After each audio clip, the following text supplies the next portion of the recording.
समय की बात है। एक जंगल में कालू और उसकी पत्नी मंगला रहते थे। वह दोनों बहुत ही अमीर पक्षी थे।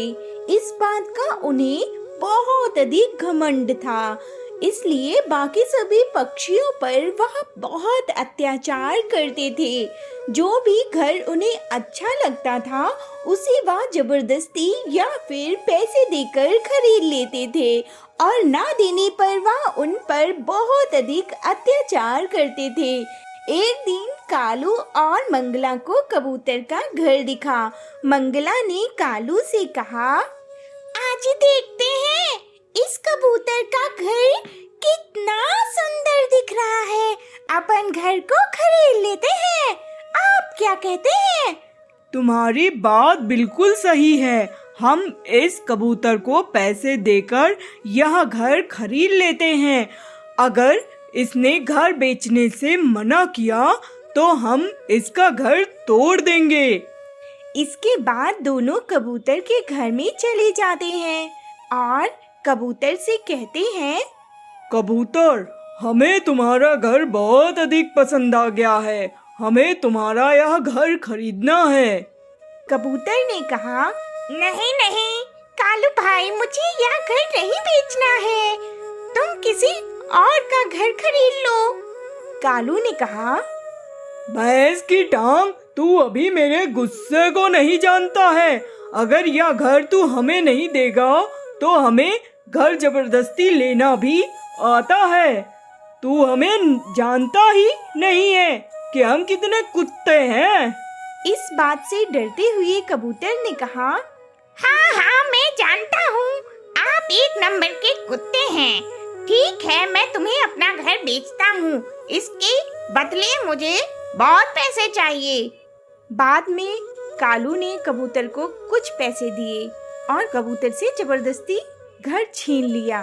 बाद में कबूतर उड़ता हुआ टुनटुन के घर पहुंचा और टुनटुन से बोला, टुनटुन, कालू कौवे ने मेरे घर को कुछ पैसे देकर जबरदस्ती खरीद लिया है। अब मैं कहाँ पर रहूं? तुम मेरी बहुत अच्छी दोस्त हो, इसलिए मैं तुमसे मदद मांगने आया हूँ।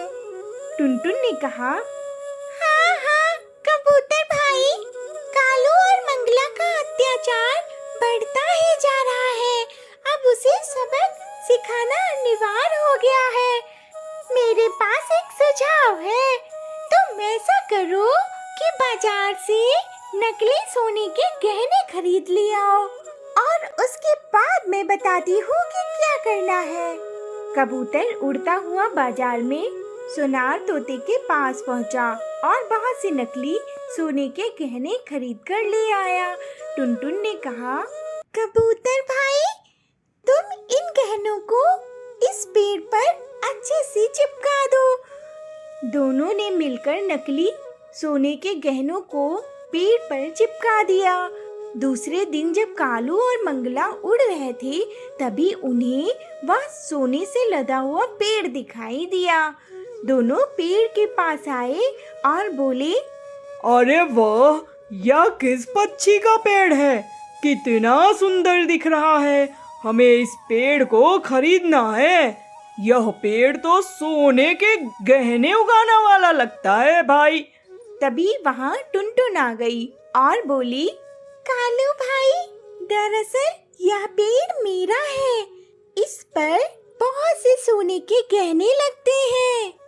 एक गहना तोड़ो तो दूसरा लग जाता है, लेकिन मुझे धन का कोई लालच नहीं है, इसलिए मैं इस पेड़ से कभी गहने नहीं तोड़ती हूँ। कालू ने कहा, टुनटुन, क्या तुम यह पेड़ हमें बेचोगी? इसके बदले हम तुम्हें मुंह मांगा इनाम देंगे। टुनटुन ने कहा, हाँ हाँ बिल्कुल, लेकिन यह पेड़ बहुत अधिक महंगा है। मंगला ने कहा, कोई बात नहीं, हमारी जितनी भी संपत्ति है हम सब आपको दे देंगे। बस आप या हमें पेड़ दे दीजिए।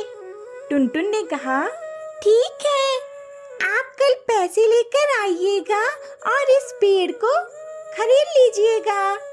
रात में टुनटुन और कबूतर आपस में बात कर रहे थे।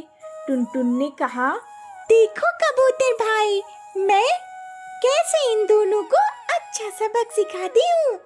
कल यह लोग पैसे देंगे, इसके बाद हम वह पैसे लेकर इस जंगल को छोड़कर चले जाएंगे और दूसरे जंगल में खुशी खुशी अपना जीवन व्यतीत करेंगे। कबूतर ने कहा, हाँ हाँ टुनटुन, तुमने बहुत ही बढ़िया दिमाग लगाया है।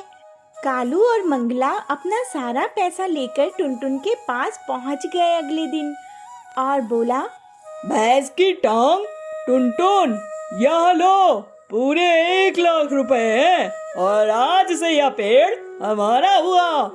टुनटुन ने कहा, जी हाँ, आज से यह पेड़ आपका हो गया है।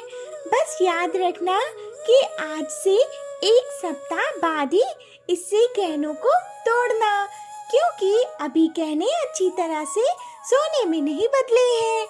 मंगला ने कहा, हाँ हाँ बिल्कुल, हम इस बात का ध्यान रखेंगे। और 1 सप्ताह बाद ही गहने तोड़ने के बारे में उस मंगला ने टुनटुन से कह दिया। दोनों पैसे देकर अपने घर चले जाते हैं। रात में कबूतर बैलगाड़ी लाता है, जिस पर बैठकर टुनटुन और कबूतर पैसे लेकर जंगल से बहुत दूर चले जाते हैं। फिर 1 सप्ताह बाद कालू और मंगला पेड़ से गहने तोड़ने आते हैं और बहुत अधिक खुश हो जाते हैं और उन गहनों को लेकर बाजार में बेचने के लिए भी जाते हैं। जब वह गहने सुनार को देते हैं तो तोता कहता है, तुमने क्या मुझे बेवकूफ समझा है?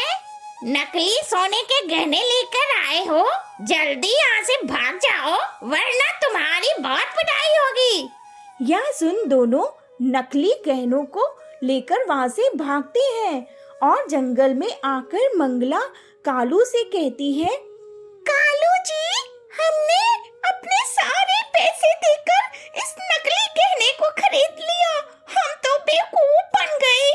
कालू ने कहा, भैंस की टांग, टुनटुन ने हमें बहुत अधिक बेवकूफ बनाया है, चलो हम उसके घर चलते हैं। दोनों जब टुनटुन के घर पहुंचते हैं तो वहाँ कोई भी नहीं होता है। जो दूसरों के साथ बुरा करता है उसके साथ भी बुरा होता है।